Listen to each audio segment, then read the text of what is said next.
प्रधानमंत्री नरेंद्र मोदी आज video conferencing के माध्यम से ईस्टर्न इकोनॉमिक फोरम की बैठक में प्लेनरी सेशन को संबोधित करेंगे। इस फोरम का उद्देश्य एशिया प्रशांत क्षेत्र में अंतर्राष्ट्रीय सहयोग का विस्तार करना है। मुझे खुशी है कि व्लादिवोस्तोक में आयोजित किया जा रहा है 7वें ईस्टर्न इकोनॉमिक फोरम में आपसे वर्चुअल रूप से जुड़ने का मौका मिला। इसी महीने व्लादिवोस्तोक में भारत के कॉन्सुलेट की स्थापना के 30 वर्ष पूरे हो रहे हैं। इस शहर में कॉन्सुलेट खोलने वाला पहला देश भारत ही था और तब से यह शहर हमारे संबंधों के कई माइलस्टोन का साक्षी रहा है। फ्रेंड्स, 2015 में स्थापित किया गया यह फोरम आज रशियन फार ईस्ट के विकास में अंतर्राष्ट्रीय सहयोग का एक प्रमुख वैश्विक मंच बन गया है।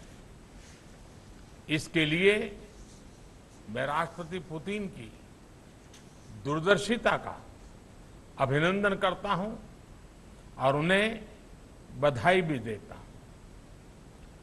2019 में मुझे इस फोरम में रूबरू हिस्सा लेने का मौका मिला था। उस समय हमने भारत की एक्ट फॉर ईस्ट नीति की घोषणा की थी और परिणाम स्वरूप रशियन फार ईस्ट के साथ विभिन्न क्षेत्रों में भारत का सहयोग बढ़ा है।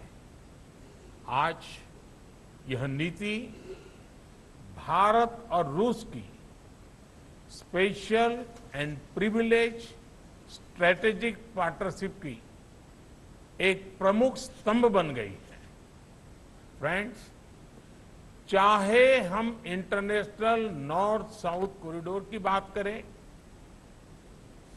चेन्नई व्लादिवोस्तोक मैरीटाइम कॉरिडोर की या नॉर्दर्न सी रूट की, भविष्य में कनेक्टिविटी हमारे संबंधों के विकास में महत्वपूर्ण भूमिका निभाएगी।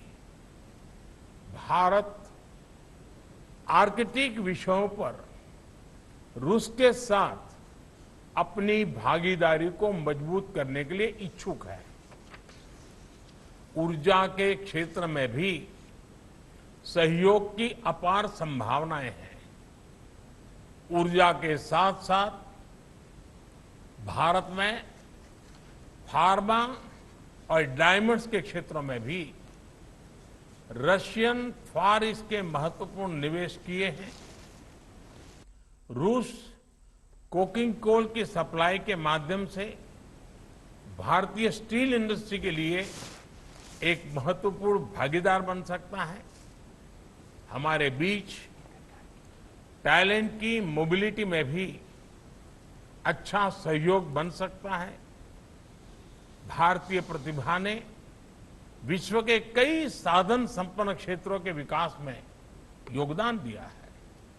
मुझे विश्वास है कि भारतीयों की प्रतिभा और प्रोफेशनलिज्म से रशियन फार ईस्ट में तेजी से विकास आ सकता है।